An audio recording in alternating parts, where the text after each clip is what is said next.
pour nous donner plus d'éclaircissements concernant nos rapports économiques avec le Qatar et aussi concernant d'autres volets qui nous intéressent en tant qu'Égyptiens à partir d'une perspective économique et financière. Nous avons le plaisir d'avoir avec nous en ligne Dr Amr Saleh, professeur d'économie. Dr Amr Saleh, bonsoir et bienvenue avec nous. Oui, bonsoir. Le plaisir est toujours le mien. Bonsoir. Bonsoir. Eh bien, après une période de tension passée, nos relations ont repris avec le Qatar et le chef de l'État vient de rentrer après une visite effectuée au Qatar durant laquelle il a eu des entretiens avec l'émir du Qatar, Cheikh Tamim Hamad. Et finalement, on aimerait jeter la lumière davantage sur les aspects de coopération économique que nous avons avec le Qatar. Oui, il faut peut-être parler des relations entre l'Égypte et le Qatar. Cette visite très importante du président Fattah al-Sisi à Qatar, c'est la première visite du président égyptien pour ce pays avec qui nous traversons une phase de normalisation des relations après des années de tension. C'est un pas très positif. Beaucoup d'experts et d'observateurs ont qualifié ce pas, cette visite, qui intervient d'ailleurs en contre de la visite de l'émir Tamim au Caire il y a 1 ou 2 mois.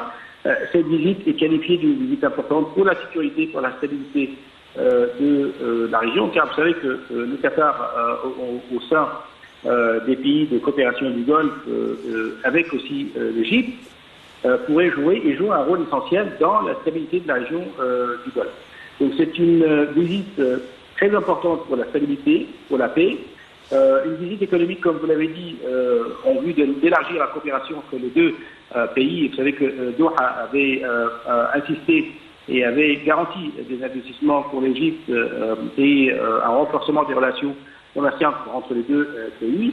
Et donc cette visite aussi intervient dans le cadre, comme on l'avait dit, d'une première visite du président égyptien depuis son arrivée au pouvoir, le président Fattah al-Sisi, en 2014. Nous avons suivi les entretiens et les rencontres du président Fattah al-Sisi à Qatar, une visite qui instaure une nouvelle phase, comme on l'avait dit, et une étape très importante dans les relations commerciales entre les deux pays. Je crois on achemine vers un partenariat complet, un partenariat économique. Vous savez qu'il y a eu des contacts permanents entre les deux pays avant la visite de l'émir de Qatar au Caire. Aussi des contacts visant à créer un climat de coopération, notamment avant le sommet arabe qui se déroulera en Algérie. Donc cette visite, comme je vous le dis, je crois que c'est une étape très importante pour non seulement les relations entre l'Égypte et le Qatar, mais aussi les relations entre l'Égypte et le pays du Golfe, des relations interarabes, notamment, vous savez qu'il y a eu une période de tension avec le Qatar, et le Qatar qui fait en 2017, l'Égypte avait coupé ses relations économiques avec, non seulement économiques, mais politiques avec le Qatar, lorsque en 2017, les pays du Golfe, l'Arabie Saoudite, les Émirats, le Bahreïn, ont accusé Doha, ont accusé le Qatar de travailler avec les frères musulmans contre l'intérêt de l'Égypte, mais aussi contre les intérêts du pays du Golfe. Car vous savez aussi, le Qatar, ça a été dit, le Qatar avait un rôle et des positions qui n'allaient pas à l'encontre des pays du Golfe, aussi dans le conflit du Yémen. Et donc, au début de cette année, une période de contact avait été entamée pour enfin mettre un terme à cette rupture des relations. Vu aussi que, vous savez que le Qatar, l'Égypte, au Qatar, a eu des relations très étroites et très anciennes. L'Égypte avait participé depuis 60 ans à la construction économique du Qatar, construction sociale, construction de l'armée. Les experts égyptiens, les enseignants égyptiens avaient été au Qatar et avaient participé au développement économique du Qatar depuis des années. Et donc, cette rupture, à mon avis, qui est une rupture qui n'est pas normale et qui n'est pas une rupture entre l'Égypte et le Qatar, mais aussi c'était entre le Qatar et plusieurs pays arabes, vu les différences et divergences des positions que les deux pays, que les deux blocs avaient entreprises. Récemment, le Qatar avait annoncé et garanti de changer ses positions. D'ailleurs, il y a eu un rapprochement entre le Qatar et les pays du Golfe. Et puis le Qatar aussi avait annoncé que ses investissements en Égypte pourraient aller jusqu'à 4 ou 5 milliards de dollars, des subventions qui sont dans l'intérêt, bien sûr, de l'Égypte. Et vous savez que le géant qatari, Qatar Energy, avait en même temps eu un accord avec ExxonMobil en Égypte pour acheter 40% des puits de pétrole en Égypte dans la Méditerranée. Et donc, cette visite pour revenir aux conséquences économiques, je crois que ça donnera un coup de souffle et un élan important aux relations économiques entre les deux pays, notamment dans le domaine des communications, dans le domaine de l'industrie. Il y a eu plusieurs accords de coopération dans le domaine de l'hôtellerie aussi, dans le domaine de l'énergie. Le président Fatah ici avait rencontré un nombre d'investisseurs qataris, des entreprises qataries aussi. C'est une visite très réussie et je crois que vous avez peut-être pas contrarié, mais vous avez vu l'accueil qui a été réservé au président Fatah ici, et puis aussi les propos très fraternels, et ce climat fraternel qui avait accompagné la visite du président égyptien au Qatar après, comme vous l'avez dit, des années de rupture qui n'étaient pas justifiées. À votre avis, quels sont les principaux défis qui s'opposent aux pays du Golfe à la lumière de la crise économique mondiale que nous vivons à l'heure actuelle? Vous savez, je crois que les plus grands défis auxquels font face les pays du Golfe, non seulement les pays du Golfe, mais les pays arabes. Vous avez peut-être parlé du sommet, du prochain sommet arabe, et je crois que c'est un des grands défis auxquels font face tous les pays arabes, et non seulement les pays du Golfe. Les conditions économiques sont instables. Il y a eu récemment un rapprochement entre la France et l'Algérie. Je crois, à cause de cette crise économique et la recherche de la France de diversifier ses ressources de gaz et l'acheminement de gaz vers la France après la rupture avec la Russie. Donc, vous avez une carte géopolitique qui change complètement. Les conditions économiques et politiques dans le monde sont instables. Les pays arabes font face à cette situation. Mais aussi, pour revenir à votre question, les pays du Golfe, après la crise économique, je crois que avoir le Qatar au sein et jouer un rôle positif au sein du pays du Golfe, c'est un atout important. Vous avez que le Qatar, avec les Émirats arabes aussi unis, Abu Dhabi, Dubaï, les Émirats ont des réserves économiques et un potentiel économique très important. D'ailleurs, les pays du Golfe, notamment les Émirats arabes unis, ont réussi de manière efficace et admirable à surmonter beaucoup de défis économiques après le Covid-19 et après aussi la guerre, non seulement après, mais au cours aussi de cette guerre qui se déroule entre la Russie et l'Ukraine.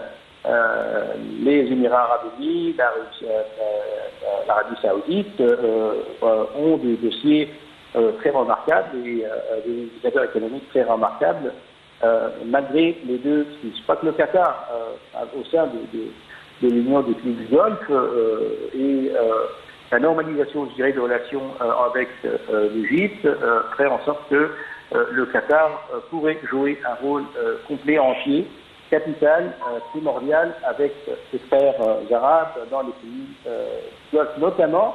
Et le Qatar est surtout les Émirats arabes unis, après le décès du chef Khalif, qui est arrivé au pouvoir, du chef Mohammed bin Zayed, cet élan qui a été accordé aux Émirats arabes unis, avec un potentiel économique et politique, les Émirats arabes unis et les pays du Golfe arrivent très bien à surmonter les difficultés économiques. Et comme je vous le dis, je crois que le Qatar sera un atout et renforcera cette adhésion et cette coopération et ces réussites importantes économiques dans les pays du Golfe. Docteur Amr Saleh, j'aimerais profiter de votre présence avec nous pour passer à un autre volet concernant l'économie environnementale. Récemment, l'Égypte a accueilli la nouvelle capitale administrative, la conférence du ministère de la coopération internationale qui a invité les ministres africains des finances, de l'économie et de l'environnement de manière à examiner les principales causes économiques relatives à l'environnement. Comment plier l'économie, comment ajuster l'économie de manière et financer la lutte contre le changement climatique. À votre avis, quand on parle de financement de l'action climatique, tout d'abord, comment peut-on expliquer ce phénomène? Oui, alors ce problème de climat, ce changement climatique auquel notre mère Terre fait face, depuis des années. Vous savez, Emma, que la déclaration des Nations Unies en 1971, la conférence de Portland, depuis 1971, avait sonné un alarme contre la pollution. 1971, c'est déjà quand même très loin, 50 ans, mais avait indiqué que le monde s'achemine vers une catastrophe. C'était en 1971 et depuis nous ne faisons que détruire les ressources naturelles non renouvelables sur cette terre, et le conflit existe toujours entre les pays industrialisés et les pays en développement sur la question qui pollue. D'ailleurs, il existe un conflit avec entre les pays industrialisés, beaucoup de pays industrialisés. Surtout l'Union européenne a peut-être fait un effort considérable, mais nous avons des pays comme la Chine et notamment les États-Unis qui sont responsables de la pollution, de 23% de la pollution sur notre globe, alors que les États-Unis comptent à peu près uniquement 5% de la population mondiale. 5% de la population mondiale est responsable de 23% de la pollution qui se trouve dans le monde. Donc je crois qu'il y a une catastrophe. Nous avons vu ce qui se passe en Europe, ce qui se passe aux États-Unis, ce qui se passe au Canada, cette sécheresse qui frappe l'Europe, les incendies qui ont frappé des grandes régions de l'Europe. La question du changement climatique est devenue primordiale.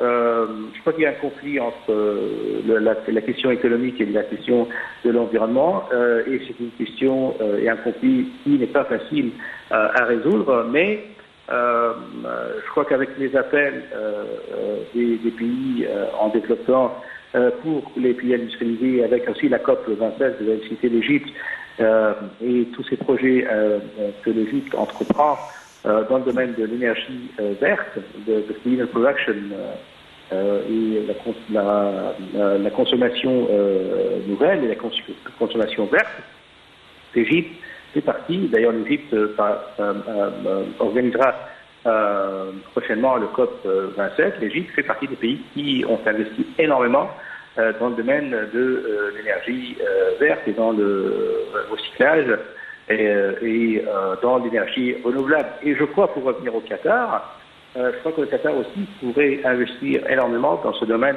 en Égypte.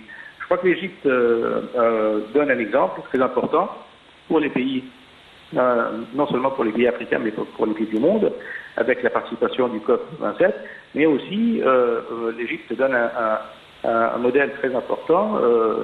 Vous avez vu cette conférence qui s'était organisée en Égypte avec les ministres africains sur les problèmes de l'environnement. Il y a eu quelques jours auparavant, avant la conférence des Nations Unies sur la coopération du développement dans le monde, l'Égypte entreprend et organise des sommets et lance des appels très importants pour le monde. D'ailleurs, vous savez là que l'Égypte, dans le domaine de l'environnement, l'Égypte, n'en parle pas d'Égypte aujourd'hui, mais l'Égypte pharaonique, le monde pharaonique et la civilisation pharaonique avaient non seulement respecté, mais avaient sacré le Nil et l'environnement. Et d'ailleurs, cette civilisation énorme et grandiose fut grandiose car elle a respecté l'environnement. Donc l'Égypte possède non seulement un potentiel et une infrastructure moderne, mais aussi, et ça c'est très important, possède